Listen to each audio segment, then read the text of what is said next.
From what has preceded we may further examine the excellence of the divine blessedness. The nearer something is to blessedness, the more blessed it is. Hence, although a man may be called blessed because he hopes to obtain blessedness, in no way does his blessedness compare with the blessedness of the one who already possesses it in act. But the thing nearest to blessedness is blessedness itself. This has been shown of God. Therefore, God is in a unique way perfectly blessed. Again, since delight is caused by love, as has been shown, the possession of what is joved. But, other things being equal, each thing loves itself more than another, and a sign of this is that the nearer a thing is to something else the more it is naturally loved.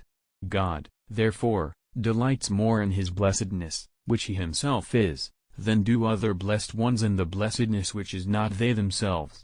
The desire has therefore all the more repose, and the blessedness is all the more perfect. Furthermore, that which is through its essence is more excellent than what is said by participation. For example, the nature of fire is found more perfectly in fire itself than in things that are on fire. But God is blessed through his essence, and this befits no other being, since no being other than he can be the highest good, as can be seen from what has been said. And thus, whoever other than God is blessed, must be called blessed by participation. The divine blessedness, therefore, excels every other blessedness. Moreover, blessedness consists in the perfect operation of the intellect, as has been shown. But no other intellectual operation can compare with God's operation. This is evident not only because it is a subsistent operation but also because by one operation God knows himself as perfectly as he is perfect, as well as all other things, those that are and those that are not, the good and the evil. But in all other beings with an intellect, the operation of the intellect is not itself subsistent, but the act of something subsistent. Nor, again, is God himself, who is the highest intelligible, understood by anyone as perfectly as he is perfect, since the being of no thing is as perfect as the divine being, nor can the operation of any being be more perfect than its substance. Nor, still, is there another intellect that knows also all the things that God can make, for then it would comprehend the divine power. And even as to the things that another intellect knows, it does not know them all by one and the same operation. God, therefore, is blessed above all things beyond compare. Again, the more something is united, by so much the more are its power and goodness more perfect. But a successive operation is divided according to the diverse parts of time. Its perfection, therefore, can in no way be compared to the perfection of an operation that is all at once without succession, and this especially if it does not pass away in a moment but abides for eternity.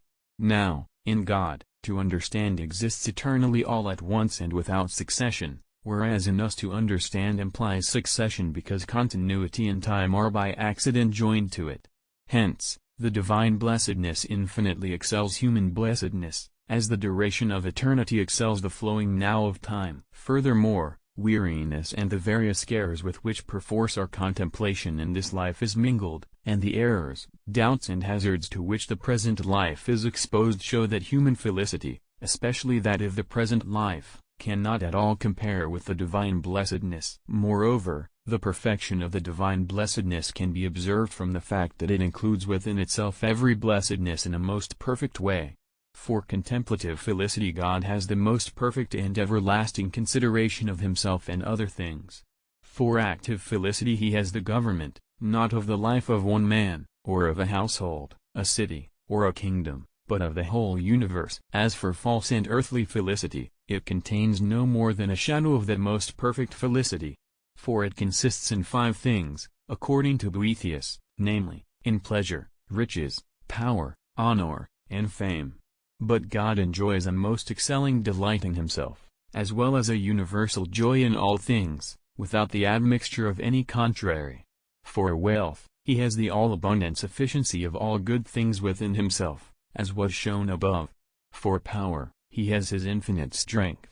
For honor, he has the primacy and rule over all beings. For fame, he has the admiration of every intellect that knows him however little. To him, then, who is singularly blessed, be honor and glory unto the ages of ages. Amen.